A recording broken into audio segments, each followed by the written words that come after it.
कवितापुर नाम के एक छोटे से गांव में अरविंद नाम का एक गरीब लड़का रहता था।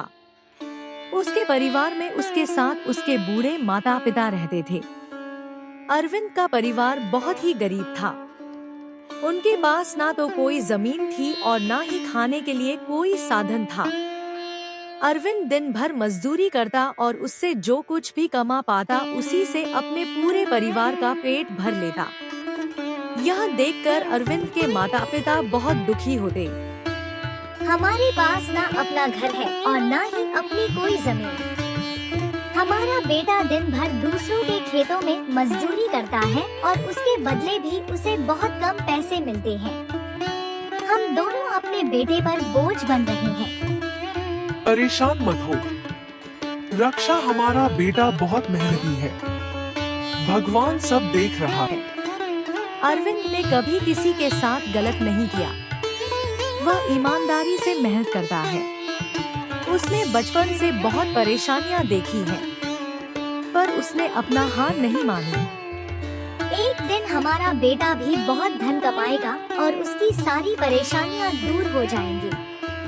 अरविंद हमेशा सोचता था कि आज भले ही उसकी किस्मत उसका साथ ना दे रही हो, पर उसे यकीन था कि अगर वह मेहनत करता रहेगा तो एक दिन उसका भाग्य भी बदलेगा और उसकी सारी परेशानियां खत्म हो जाएंगी।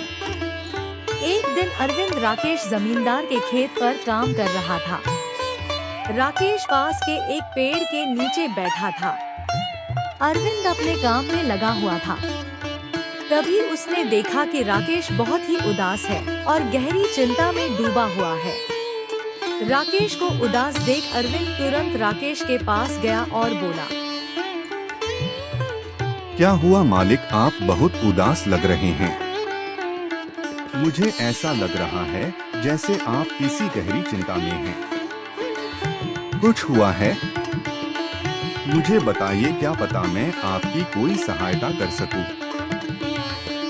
अरविंद की बात सुनकर राकेश को गुस्सा आ गया और वह अरविंद से गुस्से में बोला, अरे तू मेरी क्या सहायता करेगा? तू खुद अपनी सहायता कर सकता है क्या? अगर तू किसी की सहायता करने के काबिल होता तो क्या तुझे 2 वक्त के खाने के लिए आज मेरी जमीन पर काम करने की जरूरत पड़ती? चल यहाँ से जा, अपना काम कर और मुझे परेशान मत कर। सेठ जी, ऐसा नहीं है। यह सब वक्त की बात है। सब किस्मत का खेल है और इंसान को अपनी मेहनत पर विश्वास रखना चाहिए। आज भले ही किस्मत मेरे पक्ष में ना हो, लेकिन अगर मैं ईमानदारी और लगन से मेहनत करता रहूंगा तो किस्मत भी एक दिन मेरी तरफ झुक जाएगी। मेहनत और धैर्य से तकदीर के दरवाजे खुलने में देर हो सकती है, लेकिन मेहनत कभी बेकार नहीं जाती। अरे अरविंद, तेरे विचार तो बहुत अच्छे हैं।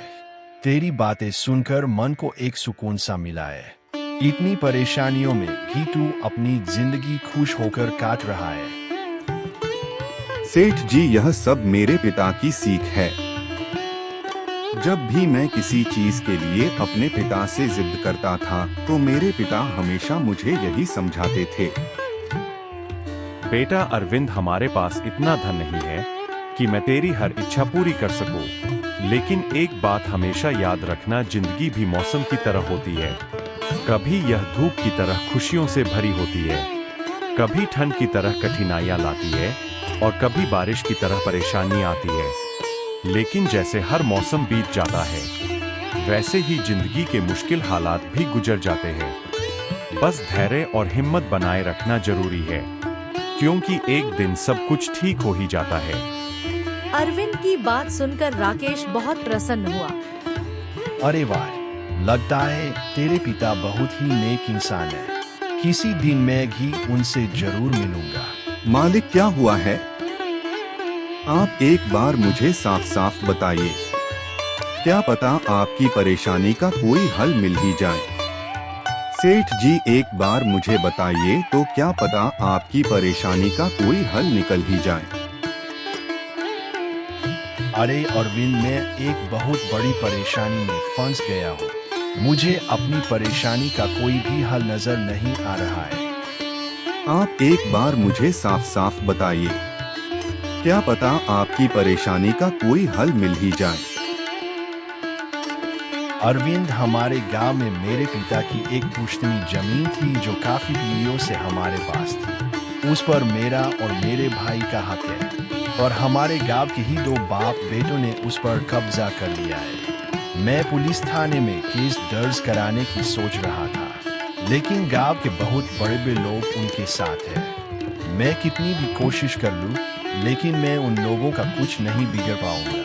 अब तो उन लोगों ने उस जमीन पर खेती भी शुरू कर दी। मेरे पिता की पुश्तैनी जमीन मेरे हाथों से छीनी जा रही है, इसलिए मैं बहुत परेशान हूँ। मुझे समझ नहीं आ रहा मैं अब क्या करूँ। आप सही कह रहे हैं सेठ जी। अगर आप कानून का सहारा लेकर भी अपनी जमीन को वापस लेने की कोशिश करेंगे तो भी आप उनका कुछ नहीं कर पाएंगे। हाँ अरविंद, अब तू ही बता मैं अब क्या करूं। मैं तो सोच सच कर परेशान हो गया हूँ।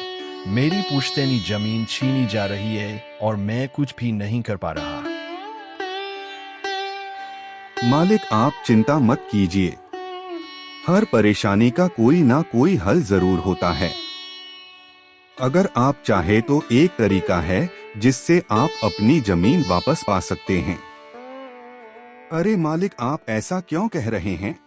अरविंद ने कुछ देर सोचा और कहा। अरविंद ने राकेश को अपनी सारी तरकीब पूरी तरह समझा दी। तरकीब सुनकर राकेश अरविंद से कहता है,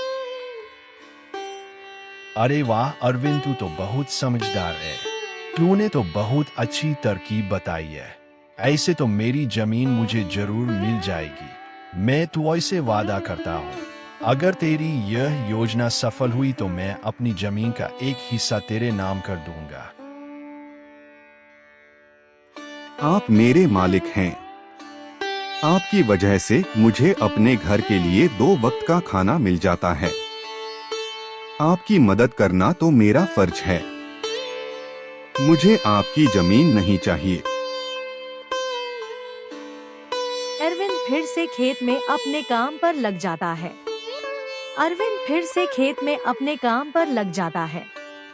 अगले दिन अरविंद जतिन और विनोद नाम के उन बाप बेटों के पास पहुंच जाता है जिन्होंने राकेश की जमीन पर कब्जा कर रखा था। नमस्कार सेठ जी। मैं यहाँ से गुजर रहा था तो पास के लोगों ने बताया कि आपके यहाँ काम के लिए मजदूर की जरूरत है। क्या आपके यहाँ मुझे भी कोई काम मिल सकता है? अरे अरे, कौन हो तुम? तुमसे किसने कह दिया कि यहाँ मजदूर की जरूरत है? यहाँ किसी मजदूर की जरूरत नहीं है। सेठ जी, मैं एक मजदूर हूँ। पास ही के एक गांव में रहता हूँ। काम की तलाश में इधर उधर भटक रहा हूँ। हर दिन कहीं ना कहीं काम मिल जाता है। बस उसी काम को करके अपना पेट पालता हूँ। कभी खेती कर लेता हूँ तो कभी कोई मजदूरी। सेठ जी, मैंने तो सुना है कि आप लोग इस गांव के सबसे बड़े जमींदार हैं। आपके पास बहुत सारी जमीन है, इसलिए आपके यहाँ हमेशा मजदूरों की जरूरत रहती है। इसलिए मुझे लगा कि यहाँ मुझे कोई ना कोई काम जरूर मिल जाएगा। अरे भाई, मैंने कहा ना, यहाँ किसी भी मजदूर की जरूरत नहीं है। इसका मतलब लाला राम सेठ आपके बारे में सही कह रहे थे। लाला राम ने हमारे बारे में क्या कहा? लाला राम ने हमारे बारे में क्या कहा? अरे कुछ नहीं सेठ जी, चलिए तो मैं चलता हूँ। सेठ जी, आपके यहाँ तो कोई काम नहीं है। मैं अपने लिए कहीं और कोई काम देख लेता हूँ। अरविंद वहाँ से जाने लगता है। तभी जतिन ने अरविंद को रोककर यह पता लगाने के लिए बोलता है कि राकेश ने अरविंद को उनके बारे में क्या बताया है। अरविंद तुरंत उनके पास चला गया और बोला, अरे भाई इधर आओ, शायद तुम्हारे लिए हमारे पास एक काम है। धन्यवाद सेठ जी, बताइए क्या काम है?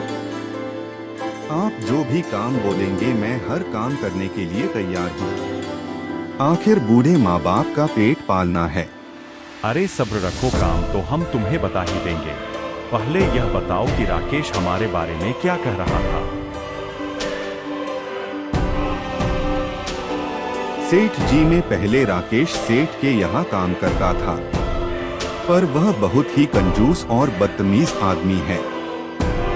मैं उनके यहाँ दिन रात मेहनत करता, पर इतनी मेहनत करने के बाद भी वो मेरी सही मजदूरी नहीं देता था।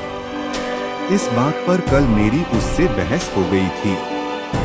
फिर क्या हुआ, राकेश ने हमारे बारे में क्या कहा?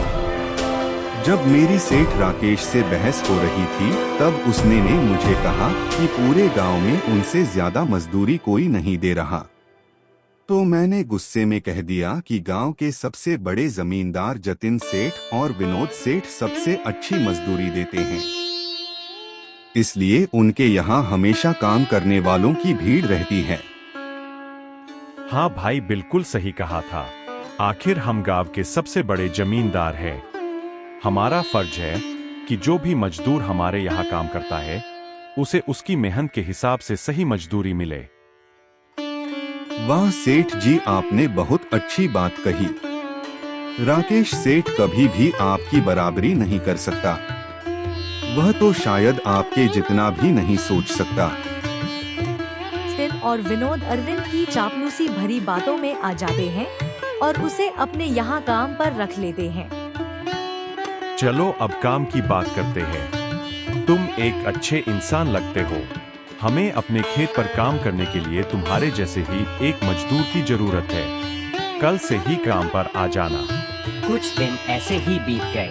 एक दिन जतिन अपने बेटे विनोद से बोला, विनोद बेटा, यह अरविंद तो बहुत मेहनती है। यह अकेले ही 4 लोगों का काम कर देता है। अच्छा हुआ कि हमने इसे रोक लिया। हाँ पिताजी, आप सही कह रहे हो। अरविंद बहुत मेहनती है। इसके जितना काम शायद ही कोई और करता होगा। यह पूरा दिन यहाँ काम पर अकेला लगा रहता है।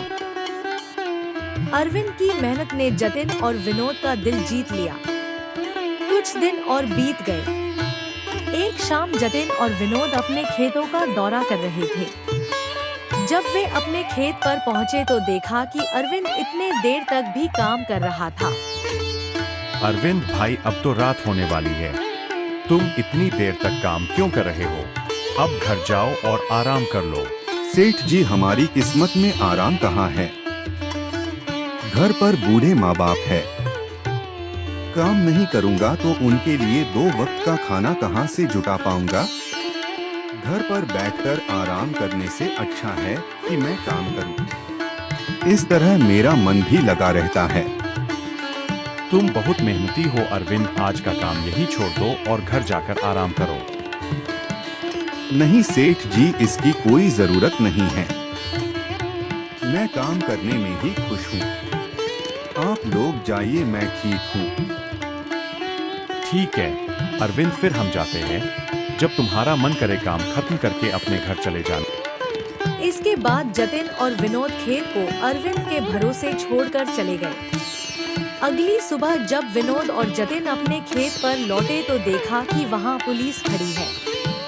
पुलिस को देखकर दोनों दौड़ते हुए आए और पूछा, ठीक है, क्या हुआ थानेदार साहब, आप यहाँ क्या कर रहे हैं?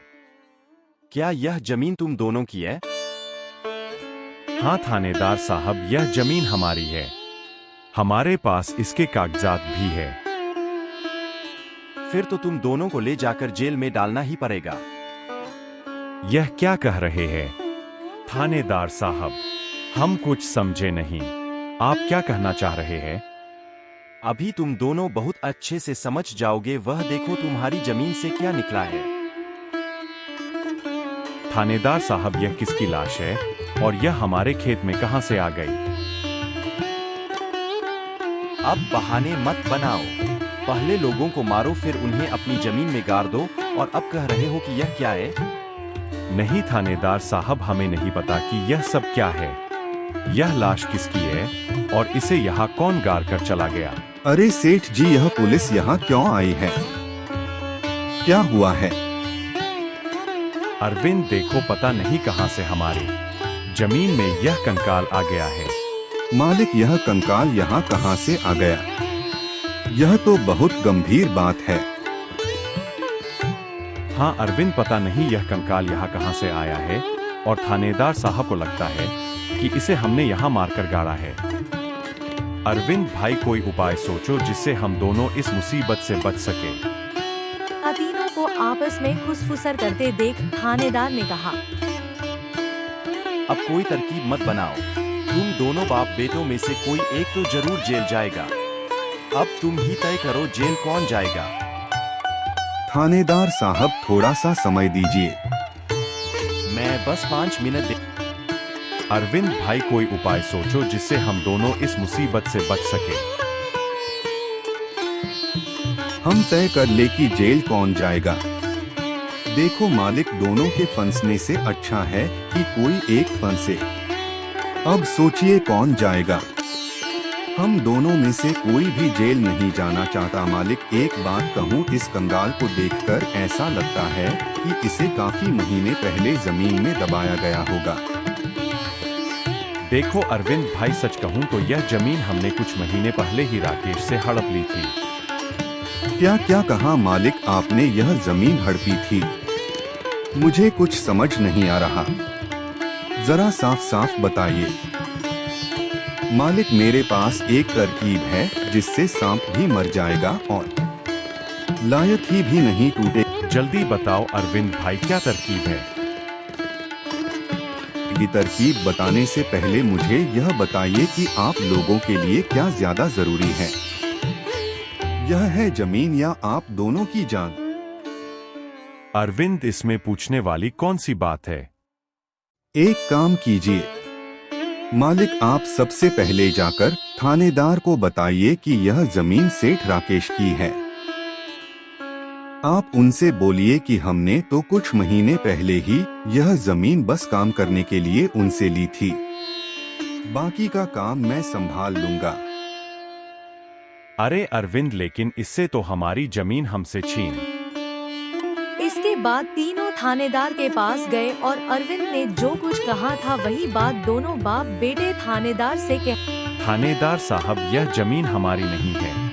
हमने कुछ महीने पहले ही काम करने के लिए यह खेत राकेश सेठ से लिया था। बेटा, वह जब खुद फंस गए हो तो अब किसी और को फंसाकर अपनी जान बचाना चाहते हो ना? साहब, अगर आपको हमारी बात पर यकीन नहीं हो रहा तो आप अरविंद से पूछ लीजिए।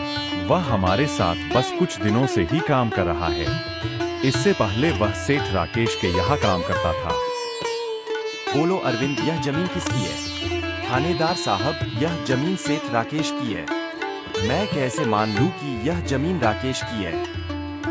अरविंद तुरंत जाकर सेठ राकेश को बुला ले। अरविंद तुरंत जाकर सेठ राकेश को बुला लेता है, परंतु राकेश अपने साथ गांव के सरपंच को भी अपने साथ ले आता है। यहाँ क्या हो रहा है? यहाँ इतने लोग क्यों जमा है? नहीं सरपंच जी, यह जमीन हमारी नहीं है। हम यहाँ बस कुछ समय से काम कर रहे हैं। आप हमारे मजदूर अरविंद से पूछ लीजिए। थानेदार साहब, यह जमीन सेठ राकेश की है। देखिए सरपंच जी, इन दोनों की जमीन से एक कंकाल निकला है और अब यह लोग कह रहे हैं कि यह जमीन इनकी नहीं है बल्कि सेठ राकेश की है। थानेदार ने सरपंच जी को पूरी कहानी सुना दी। जमीन सेठ राकेश की है। थानेदार साहब, आप जाइए, बाकी का काम अब हम संभाल लेंगे। अब बताओ, यह कंकाल यहाँ कैसे आया? तुमने किसे मारकर यहाँ गाड़ा है? यह हम दोनों की साजिश थी, इन लोगों के मुंह से सच निकलवाने के लिए। नहीं साहब, हमने राकेश के साथ धोखा किया था। हम बस इस जमीन को हड़पना चाह रहे थे, लेकिन अब हमें यह जमीन नहीं चाहिए। अगर आप चाहें तो हम केस भी वापस ले लेंगे। हमें माफ कर दीजिए। सरपंच जी, हम लालच में आ गए थे, हमें माफ कर दीजिए। हम आज के बाद यह गलती कभी नहीं करेंगे और यह जमीन भी सेठ राकेश को वापस दे देंगे।